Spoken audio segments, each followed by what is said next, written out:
After banning the BBC documentary in India, the Indian government is now raiding the offices of BBC in New Delhi and Mumbai. Yesterday, and what I said is that we're aware of the search of the BBC offices in Delhi by Indian tax authorities.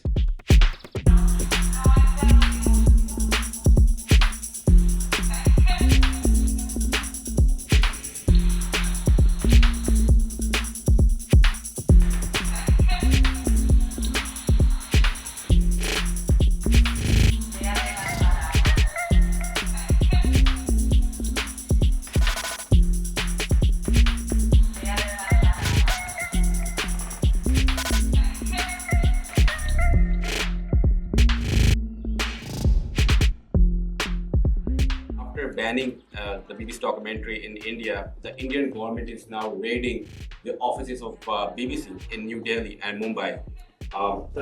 Your thoughts, any concern? Because all of the journalist organizations, including National Press Club here in DC, termed it an assault on the media freedom.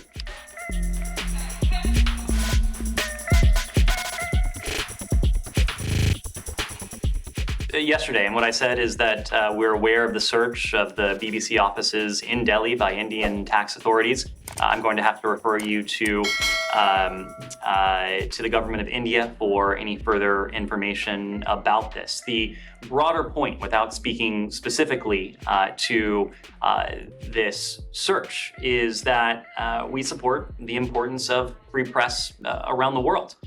We continue to highlight the importance of freedom of expression, freedom of religion or belief as human rights that contribute to the strengthening of democracy here in this country, in India, and in our fellow democracies around the world.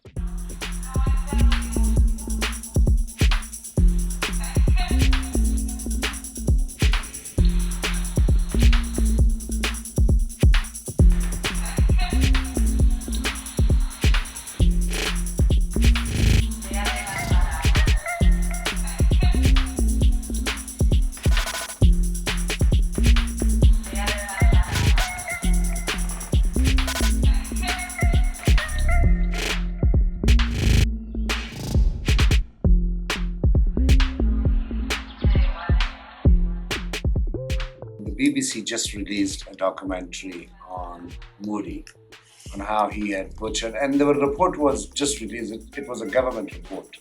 BBC just released it. It was made by a former secretary, in which he has even mentioned higher number of deaths, higher numbers of women raped, and it was just done right under the nose of Narendra Modi. I had never challenged the strategic interest of the US with India, but I regret the fact that since last 8 years that I've been covering the State Department, I have not seen once an official standing here at UC condemning Narendra Modi himself individually, not just as a Prime Minister, but individually his acts. And I'm sure the US officials were aware of it as well. I'm not aware of this documentary that you point to, but what I will say broadly is that there are a number of elements that undergird the global strategic partnership that we have with our Indian partners. There are close political ties, there are economic ties, there are exceptionally deep people-to-people ties between the United States and India. But one of those additional elements are the values that we share, the values that are common to American democracy and to Indian democracy.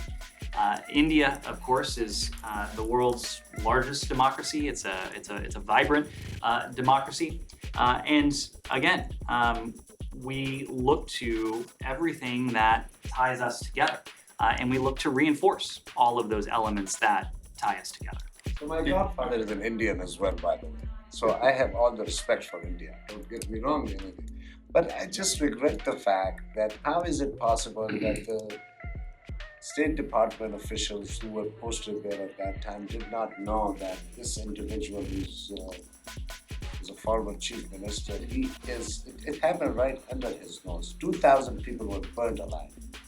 Again, I'm not familiar with the documentary you're referring to. I am very familiar with the shared values that connect the United States and India as two thriving, vibrant democracies.